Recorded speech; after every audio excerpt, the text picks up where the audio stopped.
I see this as a very, very important election. If there are going to be any more important elections in the future, if there is in fact a chance that we could ever vote our way out of this hellish nightmare that the U.S. government has created, this is one of the signals. This is more important than a presidential race. This is the guy who votes like with the U.S. Constitution basically all the time on a daily basis, votes against the spending programs, against the fraud that people say they're upset about, against the bad things that the government does when Democrats are in control, but they're fine with when Republicans are in control, who actually tries to get rid of those things.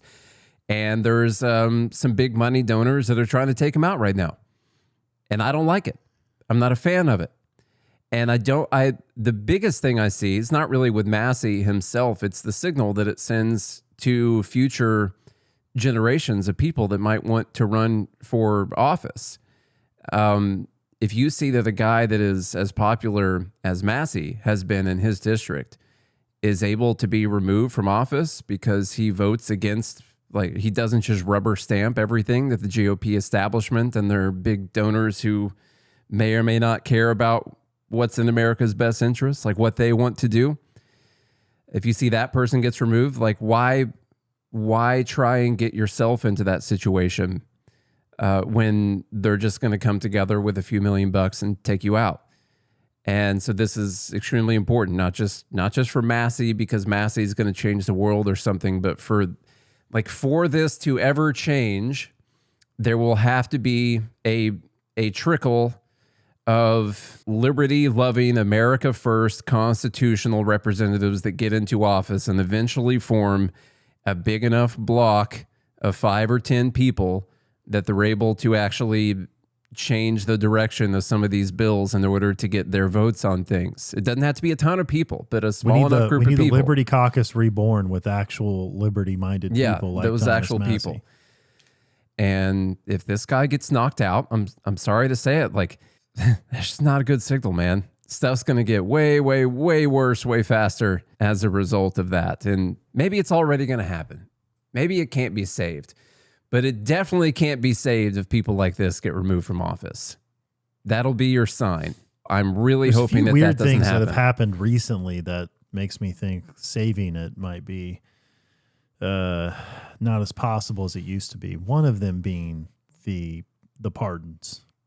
I mean, just a stroke of however many people you want to be pardoned can't be held accountable for any crime they committed while they were in government. That's wild. That's a big one. Mm-hmm. So what are you supposed to do with that? Like citizens arrest? I don't know. I don't know what you're supposed to do. To me, that leads. That's like a sign of something leading to a lot more authoritarianism than liberty. Yeah. And I know a lot of people say we're already there, but look, we still live in the greatest country right now. It's mostly possible to do and build and become successful and raise a family. There's not a ton of violence yet, so but there are things working maybe towards that we have to pay attention to. So they had some No Kings protests over the weekend. I didn't bring in anything about that at all, but there were a lot of big protests over the weekend. The whole No Kings thing, wasn't there one in Nashville protests where they were wearing the red garb from that show? Oh, I don't know. With everybody, they had from that show that you liked a lot. Yeah, it was a good show. Okay, it's a fine show. Handmaid's Tales. Handmaid's Tale. Yeah, so good I can't even remember the name of it. I haven't seen it. I guess they were holding a bunch of signs of past alleged rapists. I think so. I still that seems fine. I can never get on board with going to one of these No Kings protests because it's just filled with a bunch of people who are totally fine with kings or just queens. The right like king. They're just upset that the executive in power is doing things that they don't like. They weren't doing No Kings protests during COVID. They were wanting to arrest people who wanted to protest kings during COVID. And so I'm not going to go out there and stand with those people, even though like I'm against the Iran war or some of the other things that have happened over the last year. I'm not going to align with those people. Interview those people. We should. Not going to, because I don't like talking. So Just not going to. I'm going to figure out the weekend. I'm going to get you down there. We're going to go down to Nashville, baby. I bet you'd have a fun time doing that. I'd have a great I would be time. so uncomfortable the whole Just time. walk around interviewing people. Hey, let's get our And Fox. I just want to be like, oh, you think that? Okay, cool. Oh, yeah? How about this? Well, what about this? Oh. Let's All get right. our Fox News alert, some of the war propaganda. I just want to get everyone in the mood right now for how great everything is going. And then we're going to talk. Oh, it's like a trigger in your mind that happens. Yeah. Are you guys we need ready? one for us. Are you guys ready to feel the importance of the message? Fox News alert Oh, we Secretary of missed it. State Marco You guys- Rubio you says gotta the start a war in little Iran further. could be over in a matter of weeks. Hold on. It doesn't count if we don't get the thing. Let's You see gotta if we get got it here. The full thing. Here we go. Fox News alert Secretary of State Marco just the end Rubio of it. says the war in Iran could be over in a matter of weeks, not months. We have objectives. I've told you what those objectives are, and we are very confident that we are on the verge of achieving them very, Wait, very soon. we do have Rubio the told objectives. G7 and allies he told that you what they this are. could be wrapped up and we've been told what they are. What is that? They're not going to have nuclear weapons. Okay. Oddly, they didn't have any nuclear weapons before the war either, but their Because we obliterated objective them. is they're not going to have any nuclear weapons. Okay. And we're going to open the Strait of Hormuz, which was oddly was also open before the war. And oddly, So we also don't even care if it's open or not because we don't need it. we don't need it, but apparently. also it has to be open. Yeah, And so that's the objective. I don't know how that could be any more clear, It's Charlie. as clear as a Middle Eastern sandstorm. 2 to 4 weeks, as the Pentagon's currently considering sending 10,000 more ground troops into the Middle East. And the clock continues to Wait. tick for the mullahs. The president Hang says on. the Iranian You're telling me that when we're weeks away from ending a war, we're going to send It's time more for ground troops. Yeah. That's how you know everything's going. We've done such a great job as it's now time to send in troops because they're cheaper than interceptors. So yeah, here we go. Iranians are on their knees. Iran. What's the latest with Iran, sir? On Iran, they are being decimated. They are talking. We are talking now. They want to make a deal. Very simply, our military is the greatest in the world by far. Iran is being decimated. It's only going to get worse. Our kamikaze speedboats That, by the have way, just if entered you the ever war want to learn how zone to for talk the like Trump, that was like the perfect clip. Good Trump clip. Yeah. On Iran, They're being they're being decimated. decimated. Just to get, he gave We you have all the the greatest military in the world. he gave you all the perfect like inflections and everything in that one little clip. You could speak like Trump. That was first perfect. time in the history of combat. These robo-skippers, also known as GARCs, are like remote-controlled jet skis that explode on impact. They're cheaper to make than missiles and have already logged over 2,000 miles in epic fury. And they're targeting Tehran's fleet of high-speed attack boats. The Strait of Hormuz is becoming a testing ground for next-generation warfare. The USS Abraham Lincoln was also pictured just outside of the strait in the Arabian Sea. The warship's nearly the size of the Empire State Building, and it's untouchable. A very valuable thing that we had Why floating do they on the say water. things like that?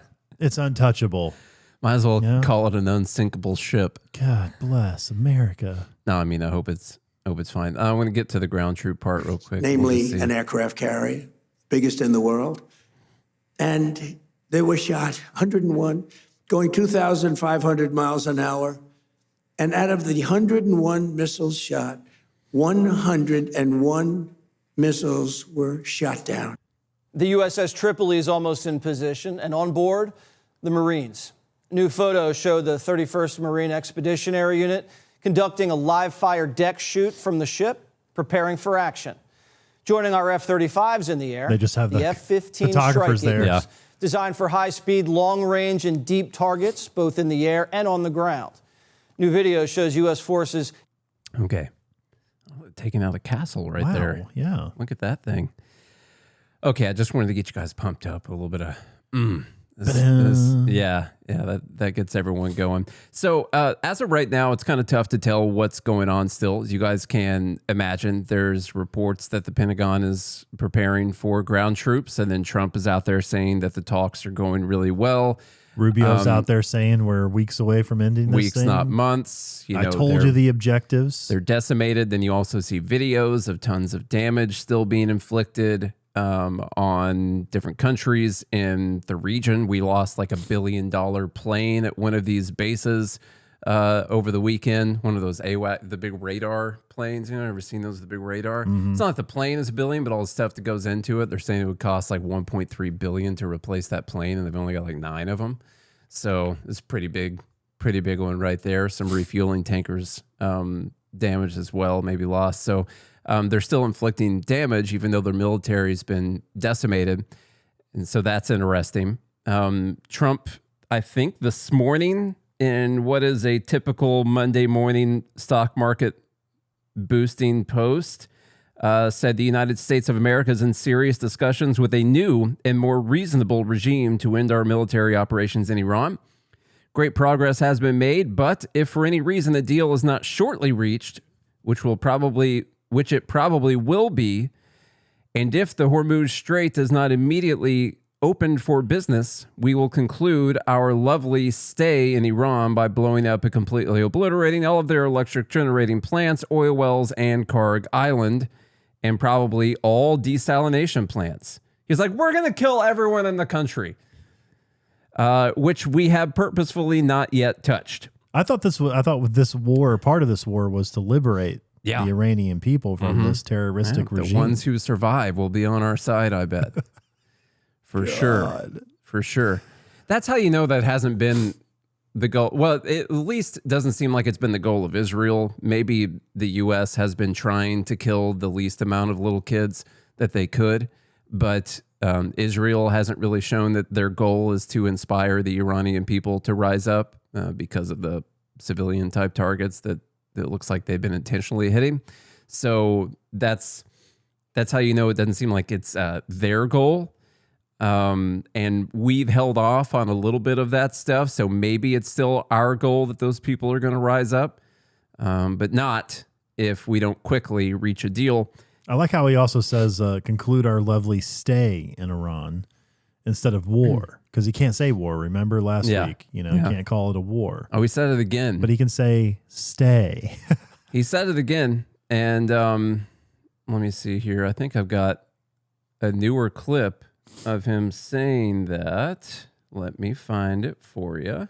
Here you go. I was going there, and I didn't want to go during the war. I said, look, you know, we have a thing called a war, or as they would rather say, a military operation. It's for legal reasons. I say military because as a military operation, I don't need any approvals. As a war, you're supposed to get approval from Congress, something like that. So I call it a military. Just so you know, we forgot really to even go into this on Dumb Bleep. There's so many things to cover on Dumb Bleep last Friday. Like, that's still not true. You still need approval to do that. It doesn't matter what word you call it. But anyway, by the way, you have a president of the United States just blatantly violating the Constitution, knowing that, and laughing at you because there's nothing you can do about it. Because he can just, in his mind and in the mind of the people running the show, which they'll ultimately will be correct because no one's going to get in trouble over this. They can just call it a different word. They can admit that it is a war and admit that they're going to call it something else for legal purposes because they're supposed to get approval for a war, and they'll be fine. This is something that I actually hope, I actually wish, and it would be better for all of us, for our children's future, if he would get impeached and removed for this. This needs to happen. We're, I think, likely to send in ground troops. I think it's likely that we're going to send in ground troops, and we don't even have any authorization from Congress to do this, let alone a declaration of war. No authorization of use of military force. 13 service members have already died. Yeah.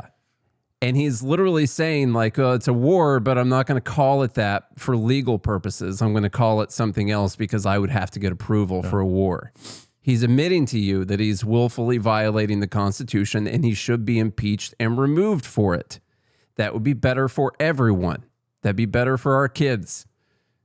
Your kids. I don't have kids. It'd be better for my nieces and nephews for that to happen. All I hear is Ron Paul in my head. You know, like, this is war. Yeah. People are going to die. Get a declaration. Yeah. Do it the right way.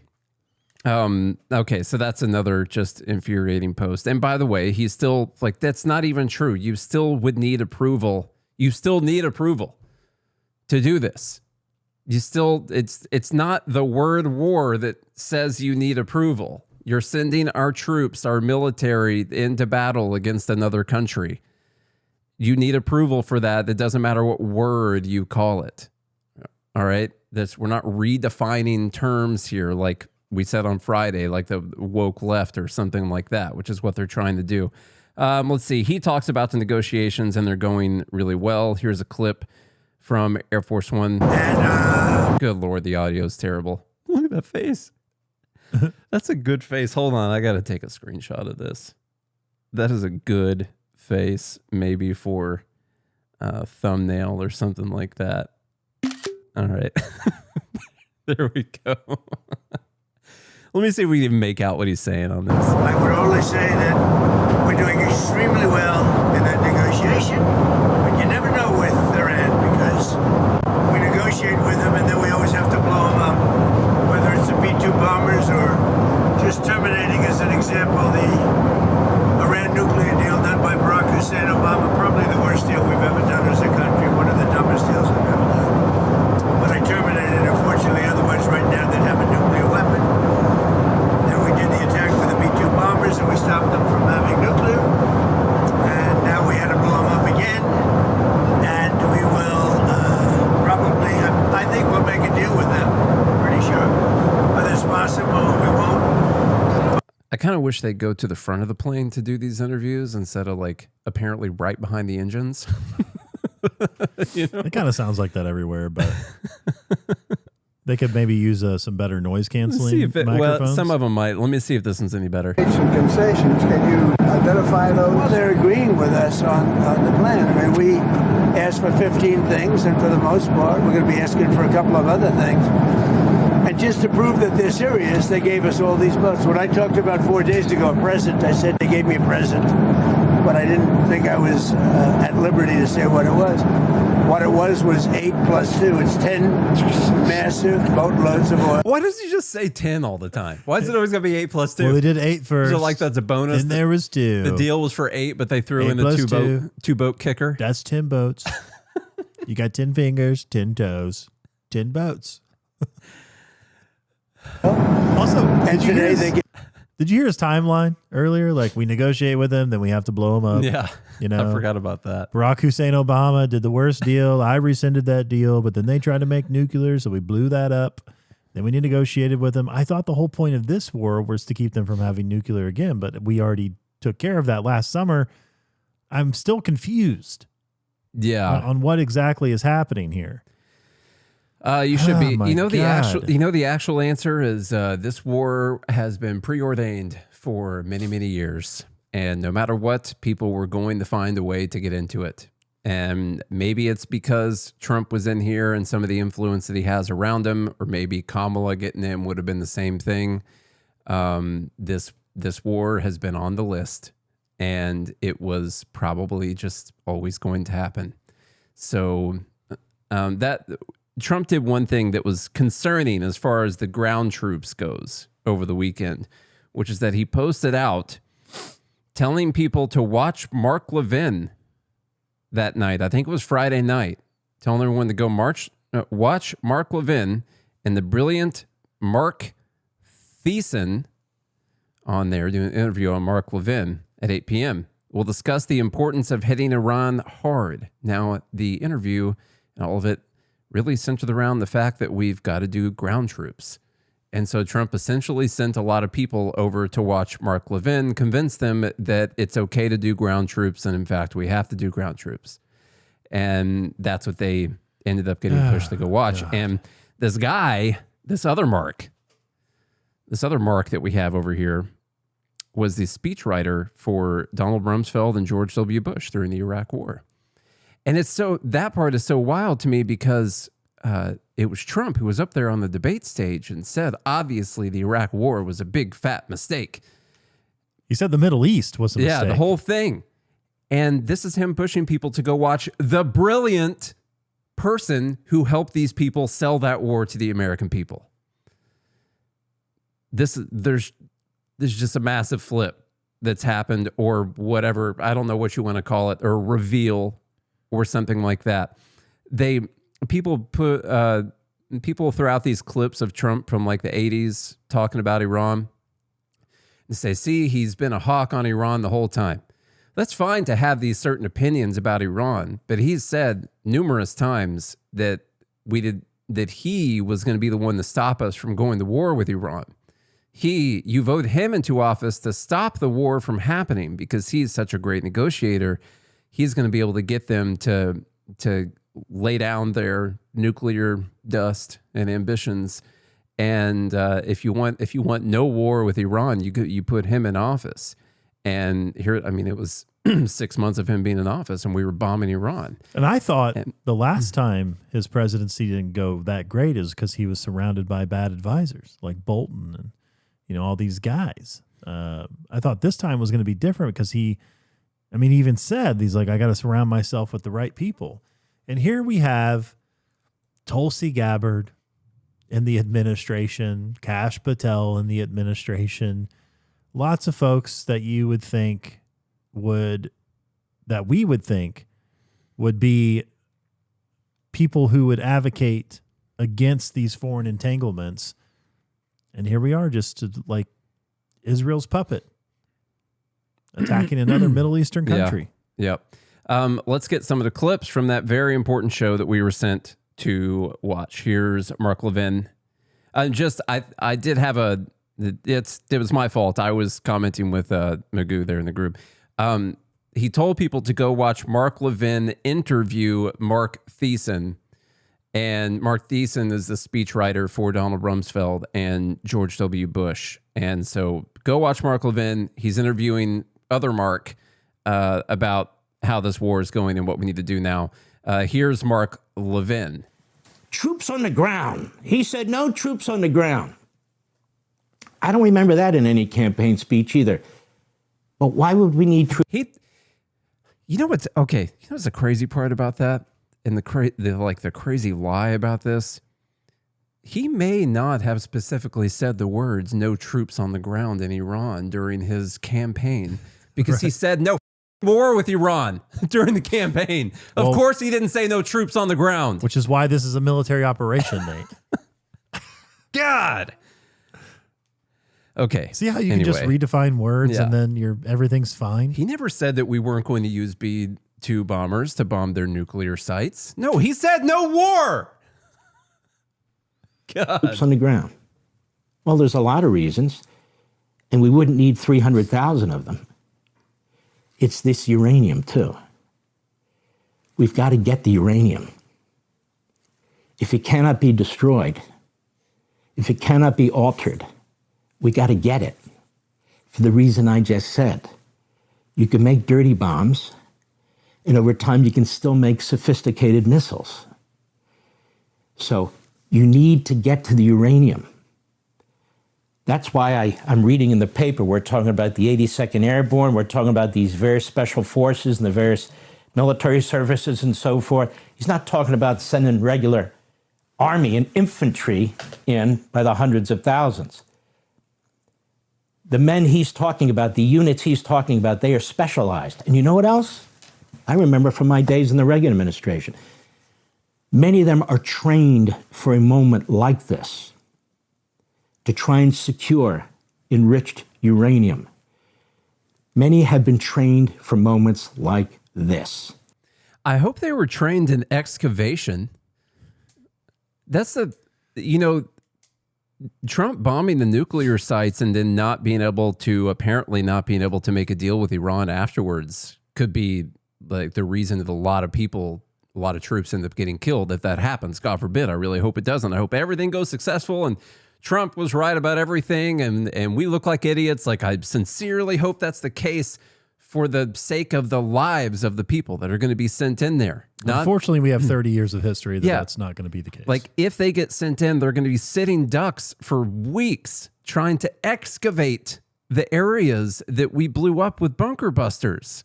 Whereas before, we could have tried and not killed the negotiators and spent like a few more weeks trying to make a deal with them and not setting these, timelines and then killing them afterwards or during that timeline. Like, now they've blown up these areas, and it's not just people got to go in there. They're going to take the swoop in, the helicopters down. They're going to hook on to the enriched uranium and lift it up out of the country and take it. These places got blown up with these mountains got blown up with bunker busters. You don't just go like, oh, well, here's the door. I'm going to walk in. Obliterated into dust. They got to bring dust busters in there to get up all the nuclear dust and everything. It's going to be dangerous, by the way. They got to bring in, nuke devils, dirt devils. Exactly. Uranium devils. Uranium devils. That's what they got to bring in there. And so they not only have to secure the area, they then have to do some recon and figure out how the hell to get down in there and get the stuff in the facilities that they blew up. This is like that operation alone would take weeks of them being there in the middle of the country while they're still launching drones to other countries, blowing up billion-dollar aircraft. Like all of a sudden we're going to send in troops and they're just going to be fine sitting there with their shovels. Yeah. That's where, when I consider all this, I'm like, there's no way they're going to do ground troops, right? This is obvious. Iran's got, beforehand, they said they had 30 to 40,000 of these drones that they've been using to destroy targets. And they've probably destroyed a lot of them. I've seen, videos of them blowing up the trucks they use to tote around the drones. But what, even if they have 10,000 of the drones left, and then they're still launching missiles right now too, and you're going to go put ground troops in there?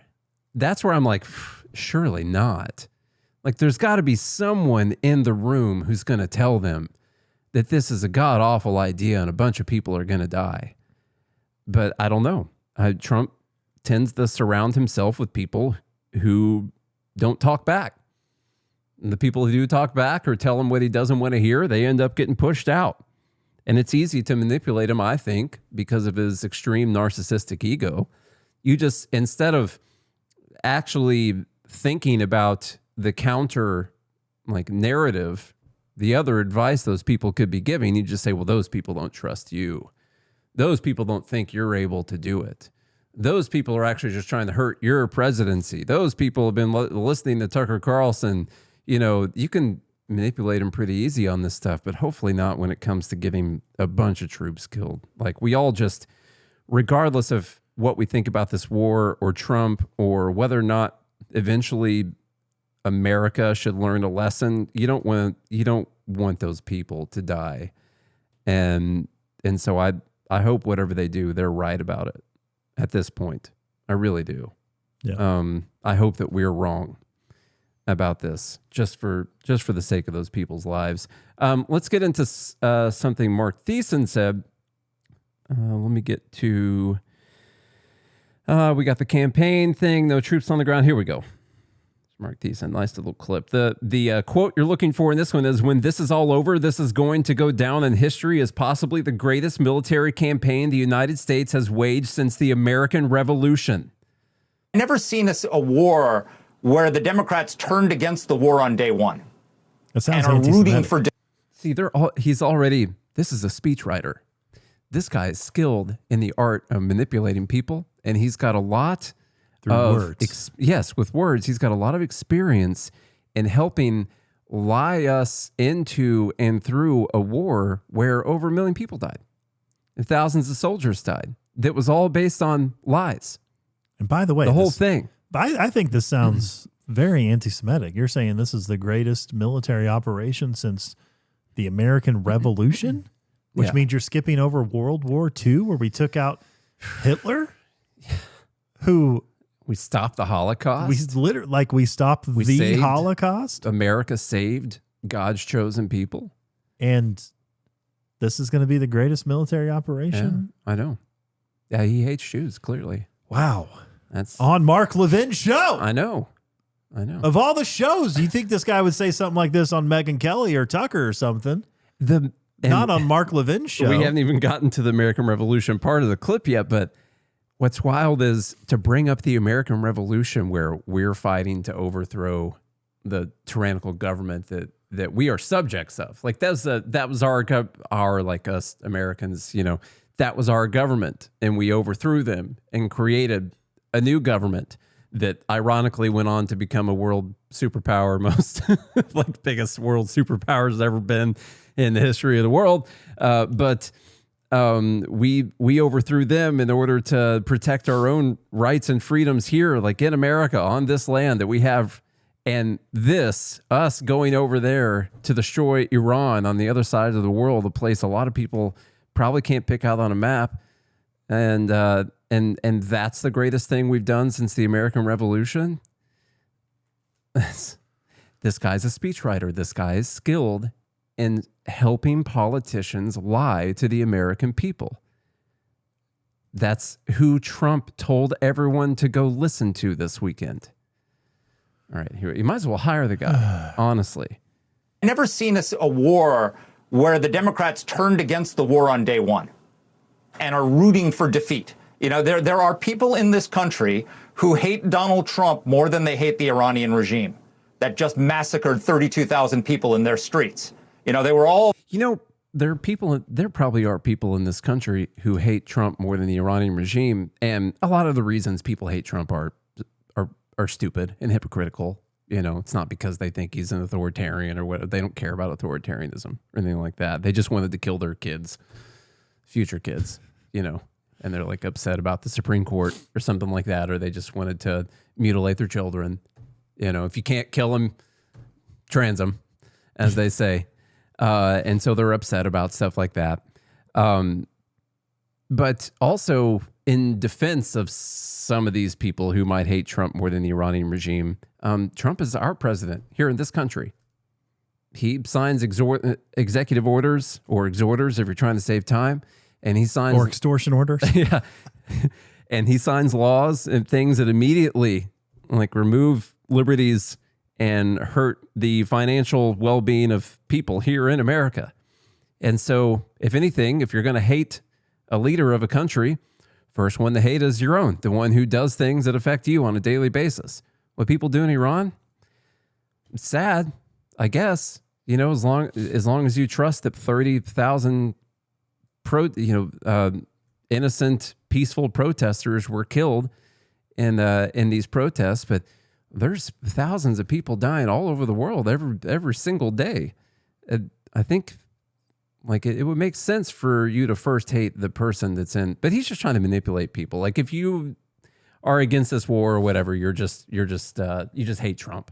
You got Trump derangement syndrome, something like that. You're part of the Democrats. Yeah, you're a Democrat. This country who hate Donald Trump more than they hate the Iranian regime that just massacred 32,000 people in their streets. You know, they were all very upset about. No, what we hate actually is the fact that Donald Trump lied to us. Yeah, that's what we hate. And this is cracking me up because this is the longest 51-second clip we've ever done, I think, which is good. It's awesome. We just don't need the prep. I like it. Here's second 18. What was happening in Gaza, but 32,000 people massacred, and then Donald Trump comes in to wipe out the genocidal regime that actually was committing genocide against its own people, massacring them in the streets like that. And but because it's Donald Trump, we have to play it down. We have to say it's a defeat. We have to say we're losing, and they're all going to have egg on their face because we're about halfway through this thing. And when this is all over, this is going to go down in history as possibly the greatest military campaign the United States has waged since the American Revolution. We'll be right back. God. Yeah. I think as far as military campaigns go, D-Day was pretty crazy. It's pretty crazy time. Man, is he talking about like the new technology we're using or something? I don't know. I don't know what it is. Because in the past we used like a lot of lives. Yeah, we just, Yeah. It was like, oh, shoot, 100,000 people died. Soldiers as bullet sponges, Yeah. Like, how do you, so.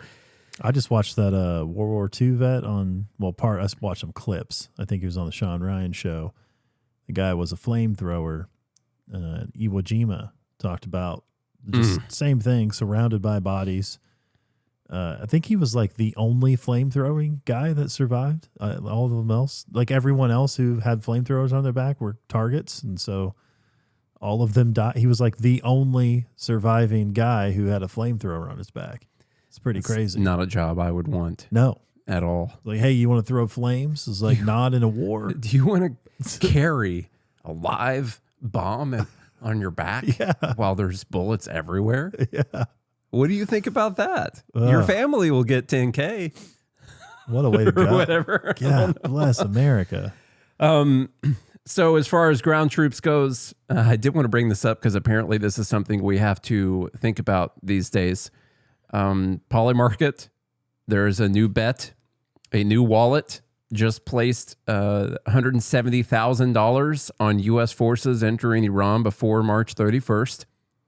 Potential payout, $777,000. They joined in March. They joined this month on Polymarket. They've made 7 predictions so far, and right now they are poised to win over $700K if ground troops enter Iran today or tomorrow. So before March 31st, though, does that mean if they enter at like 12:01 tonight? I mean, that's March 31st. That's not before. Is it local time, like in Iran? Because it's coming up pretty soon. What time zone do you talk? Yeah. Huh. Interesting. This betting thing, this is way off topic. What do you think about this idea that you can just bet on everything, Charlie? I think we live in a free country. Yeah. I mean, that has to be the answer, but is it good? It can't be good. This is like the most corruption. I mean, since this stuff popped in, I mean, this has got to be the highest amount of corruption you've ever seen. I think people should be able to be held accountable for corruption. Yeah.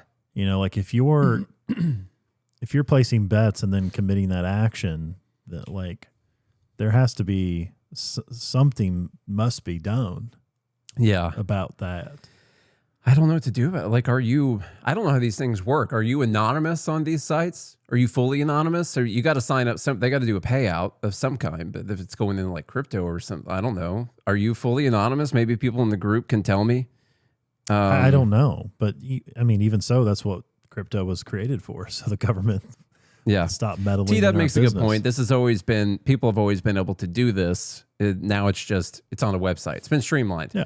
Is what's happened. But yeah, look, like I've been involved in side bets and side bets. Like if I've been playing poker, I've been side betting like football games for a long time. Yeah. And then all kinds of different, like I could have bet bets with you.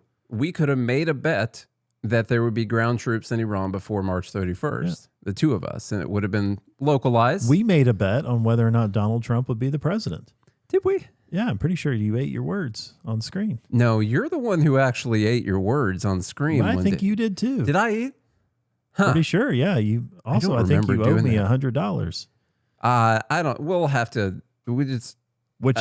I don't think that there's any with proof the of delay that. in payment and interest rates these days. That thing's gone up by now. Which then you help take care of my cats, and I help take care of yours. Yeah. We've been handing the same $200 off to each other for how many months now? We just go back and forth. It's so funny. It's pretty funny, actually. Bill Kristol, of all people, posts out this article from the Washington Post that says the Pentagon's preparing for weeks of ground operations, and says this is a bad idea, but if it is to happen, it certainly shouldn't be without congressional authorization. Billy Kristol? So I'm with Bill Kristol, the guy who Scott Horton destroyed. No, I know. Yeah. Like now he's saying this is a bad idea. And 2, if we're going to do it, we should have congressional authorization. What? And so I'm with Bill Kristol on this. I'm with William Kristol on this idea right now. What world are we living in right now? The Washington Post says the Pentagon is preparing for weeks of ground operations in Iran. U.S. officials said, I guess they're probably unnamed people, as thousands of American soldiers and Marines arrive in the Middle East for what could become a dangerous new phase of the war should President Donald Trump choose to escalate. Now, some people on the interwebs are telling me that this is just a negotiating position, that he's brought in all these troops to help aid the negotiations with Iran. Which is possible. It's possible. Depends on how capable Iran is feeling. I mean, but they it's might just like, be totally fine with this happening. Speaking of the Revolutionary War, it's just like what Britain was doing when it was sending her navy across the pond. It was just for negotiations. Just negotiating. That was it. That's what I love the Patrick Henry speech so much. You know, you don't even, it's it's not just that the War Powers Act talks about authorization for sending these troops in the battle. It says that the clock technically starts from the time that you send them into an area where hostilities are imminent. The potential for hostilities are imminent. Like when you send all the aircraft carriers over and park them off the shores there in Iran or whatever. Hostile group. That if there's a potential for imminent hostilities, that's when the war powers starts. Well, isn't that at that point? So not just when you wasn't that the start whole launching the point? weapons. Wasn't that the whole point of us starting this war to begin with? Is because we were under imminent threat because Well, Israel, our base is there, yeah, right. So the bases shouldn't be there. Exactly. That's my point. Well, I'm sure Congress has authorized those bases being there. Such a mission could expose U.S. personnel to an array of threats, including Iranian drones and missiles, ground fire, and improvised explosives. It was unclear Saturday whether Trump would approve all, some, or none of the Pentagon's plans. Trump administration in recent days has vacillated between declaring that the war is winding down and threatening to amplify it. What? Look at this fake news. I know, these freaking Democrats who hate America. Calling it a war. I mean, just to be clear, they do hate Trump. And so while the president has signaled a desire to negotiate an end to the conflict, White House Press Secretary Caroline Leavitt warned Tuesday that if the regime in Tehran does not end its nuclear ambitions and cease its threats against the United States and its allies, Trump is prepared to unleash hell against them and our soldiers. Cease its threats against you. What threats? Yeah. Oh, them trying to defend themselves from a United States attack? God, this is such a the gaslighting is off the charts, and that's what I can't stand it. Yeah. We've had so many lies during this. It's difficult for anyone to tell what's going on right now. There are so many options that could happen at this moment. This could actually be a negotiating ploy, or we could be about to kill all the people that he's currently talking to and send in troops. Either one of those things could happen. And it's, you might say that's a strategy, so no one can guess what you're about to do next. That's also not the way that our elected officials are supposed to run, especially when our elected representatives have not given them any authorization to do so. And so we're just along for the ride right now. Unfortunately, that's the current news that we have, is that there is no news. We're negotiating or we're not. By the way, Trump said in one of those videos where it was so loud that it's now up to 20 votes. Which is 8 + 2 + 10. So now it's up to 20 votes, but it's sounding more and more clear that those votes are not like for us. It's the fact that they might have let some votes out and that's good for us as far as prices go. How many hoes are they going to release? Oh, all of them. Okay. Yeah. You can't have boats without hose. Yeah, no, we're flush with hose. Let's go. All right. Good. Finishing early. Are these today. Then these are all like Pakistani flagged? I think the 10 boats were. They said he said Pakistani flagged. Okay. Was the thing. Because Pakistan's going to nuke India if we don't let the boats through. I need to verify that further, but I watched one video of a guy. Great, though. Yeah. Let's You just go have with Pakistan out there. Let's just go with it. Wait, it sounds great that they would nuke India. There's a lot of people there. No, like hilarious in the fact that imagine a country negotiating, being like, look, if you don't let our boats through, we're taking out India. These other people. You have a lot of charities in India, a lot of Americans over there trying to help the Indians out. You want us to nuke them? You guys imagine a life without all those call center workers? It'll all go down. The whole system will crumble. Oh, that's awful, but also funny. All right. If you enjoy jokes, then you should share the show with everyone you know. Leave us a rating and review on Apple Podcasts and Spotify and on YouTube. Thumbs up, hit the bell, and leave us a comment on there. Interact. Nate's been having fun on there, reading some bad comments. On what? Which YouTube. Oh, yeah. A bunch of people got upset that new guy Josh, interviewed James Harrigan of the Words and Numbers podcast, and he talked about this idea that they've had, which is that we do owe each other something, like some form of taxation to keep our society going. And so it's always been like, what do we owe each other? And they settle around like a percentage. Like, well, you got all these government buildings and these operations. And I'm just like, no. But that was his idea. and so, yeah, we got some hateful comments on there. Like, Good. oh, came here for liberty. And I got, I don't know, insert whatever the word was. Got words and numbers. It's okay to talk to other people, and it's okay to steel man your ideas. It's okay to devil's advocate. That makes your ideas I love stronger. the hate comments. Keep them coming. Oh yeah. Screw you guys. Yeah. If you need my number, sign up Fed Haters Club. It's posted in there all the time. You Starts with 615. Not giving you the rest of it. You could text me your hate directly. That's joingml.com. If you want to be a part of that, the Fed Haters Club. Thomas Massie's now up to 80K. Out of the way. That's good. He's set a $100,000 goal. He's up to 80K. Started the show at what? 60 something? 66?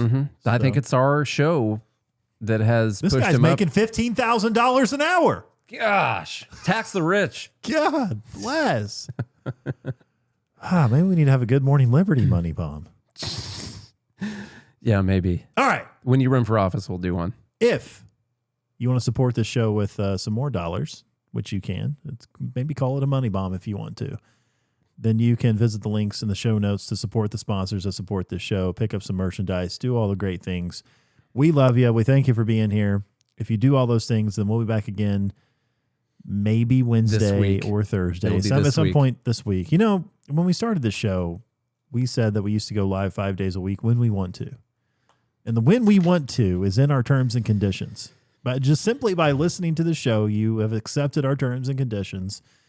And one of those terms and conditioners is that when we want to. So we'll be back when we feel like it. Until then, I hope you have a good day and a good morning, Liberty.